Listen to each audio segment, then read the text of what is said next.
અને મોટા ભાઈ આ બકરી સારવા કોણ જાય બુદ્ધિનો ઉપયોગ કરો કે શું દુકાને બોર્ડ માર્યું હકુબા દુકાને બોર્ડ માર્યું શેઠે કે અમારી બકરી જે ધરવી આવે એને રૂપિયા 500 એક દિના 500 રૂપિયા એ સમયમાં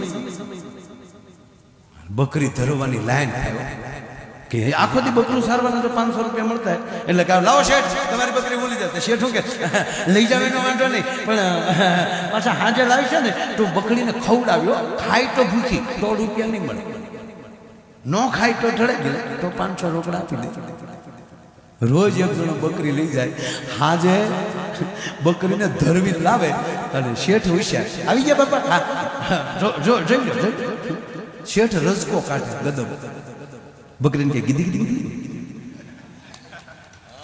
અરે અમને માલધારી ખબર હોય બકરું ગમે એટલું ધરાઈ ગયેલું હોય રજકો દેખાડો ને એટલે બે ફૂદડા તો કાપ્યા વગર રહે નહીં કટકટ બકરી રજકો ખાય છે જો કાઢું ભૂખી છે નીકળ આખું ગામ ધરાણું પણ બકરું નો ધરાણું ગામ આટીએ સીડ્યું કે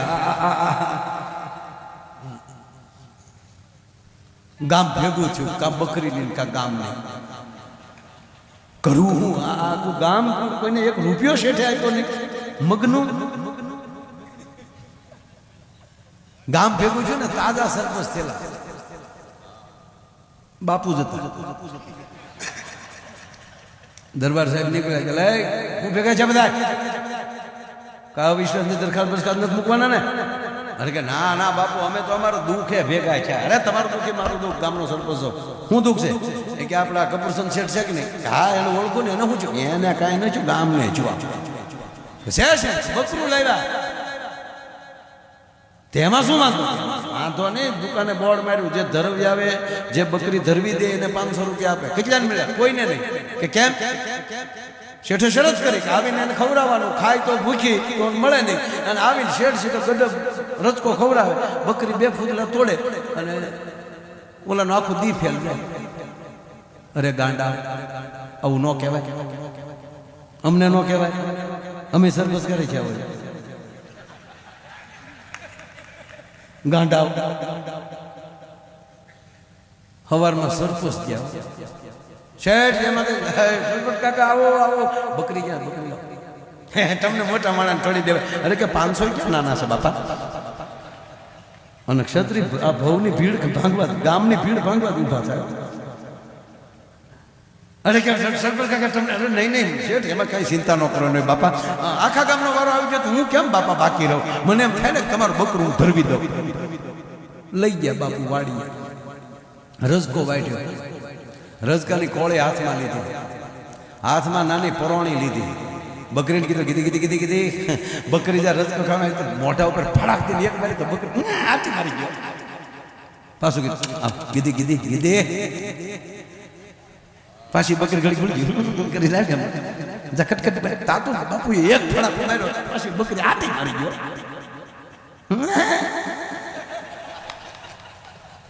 અને શીપી 7મી વાર ફડાકો બોલાયો પછી તો રજકાની વાસ આવે તો બકરી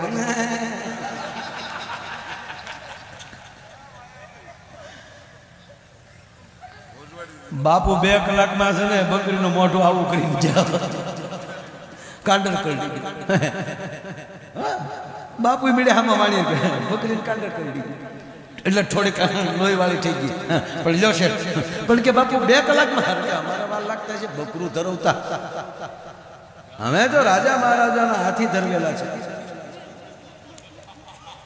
અને તારું બકરું કે બાપુ જોવું પડે જોવું ને 504 થાય કે પણ જોવું પડે જોઈ અને શેઠે રજકો કાઢી બકરીને કે ગીધી બકરી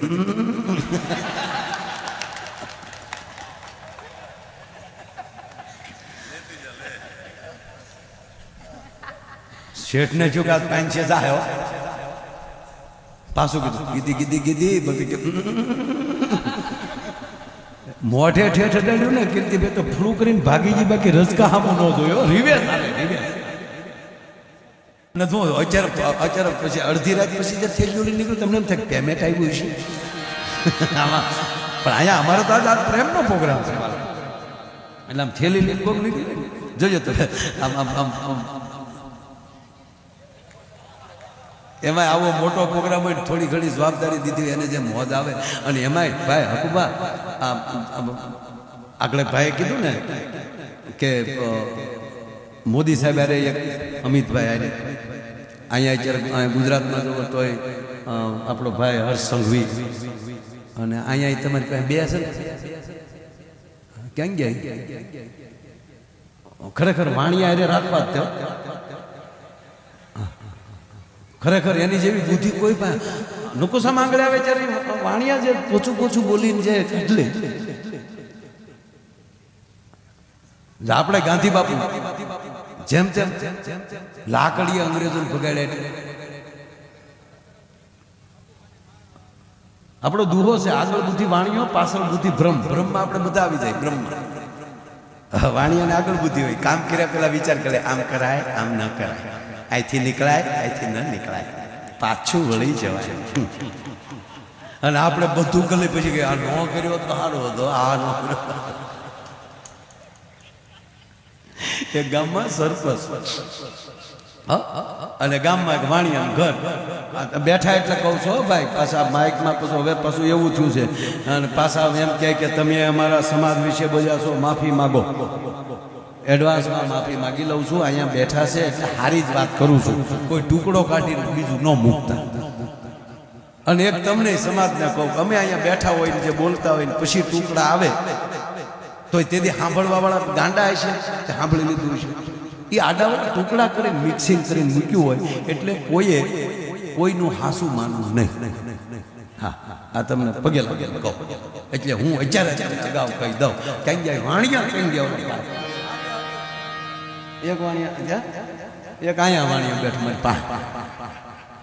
હું ખરેખર વધારે પ્રોગ્રામ તમારા કરું. જૈનમ જયતી સાસના પોચા પાલિતાણા નજીક પડે ને મારે 1.5 કલાકમાં એ રાજી થઈ જાય, અમે રાજી થઈ જાય. ચરચ માયાભાઈ મજા આવી ગઈ બહુ ચરચ. અને આમ જો કાંઈ થળલન કાંઈ લઘુ ખ્યા એવો પ્રોગ્રામ જ નહીં કરવો. આજે કેમ આપણે ધડ થઈ એવું કાંઈ નહીં. એક જગ્યાએ મેં જે ચાલુ કરી દવડા મગડા મને કે ધીરે ધીરે છોકરા ડરે છે ભાઈ. પાર્ટીના સાચી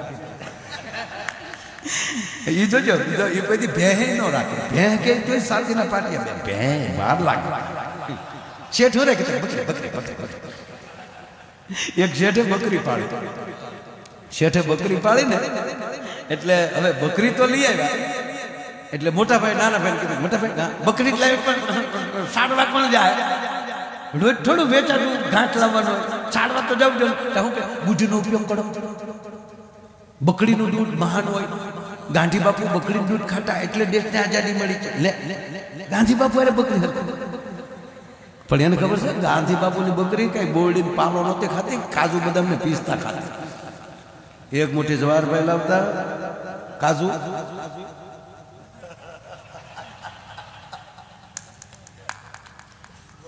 અરે ગાંધી ક્યારે થયા ખબર એને વિઝન આપો. એ કીર્તિભાઈ આ વડીલો હતા ને એ કોઈ ગંભીર નહોતા. આપણે કેમ એકલા બધા હોય ને હવાયણું કરીએ, જે હવાયણ કરીએ કે ને એ જ મોટા થઈએ. કેવો એકલા બેઠા ને એનો એક નાનો પાઠ તમને કહું.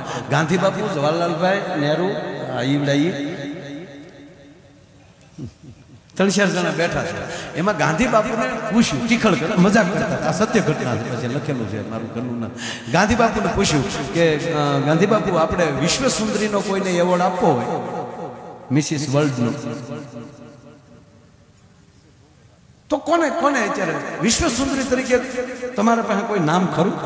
ગાંધી બાપુ પૂછ્યું. ગાંધી બાપુ કે ખબર કસ્તુરબા. હકીકત કહું નગર કસ્તુરબાનું મોઢું કેવું બધાને ખબર છે. રાખલા ઢગલા પાણી સાટા નાખ્યા હોય બાબા. ખરેખર કસ્તુરબા અને રૂપથી દુનિયા નથી ઓળખાતી, ગુણથી દુનિયા ઓળખાય છે મારા બાપ. એટલે ગાંધી બાબુ કસ્તુરબા નથી તો બધા દાંત મળે. કસ્તુરબા દૂર બેઠા હામીની ઓસરીમાં રેટીઓ કાઢતા હતા. એટલે ન્યાલી કસ્તુરબાએ હાથ કર્યા, હાથ લાવતો કે હું દાંત કાઢું અહીંયા આવો. તે બધા અહીંયા ગયા રોયા, હું દાંત કાઢો. ટીખળ શું કરતા હતા કે બાપ કાંઈ નહીં વાત કરો.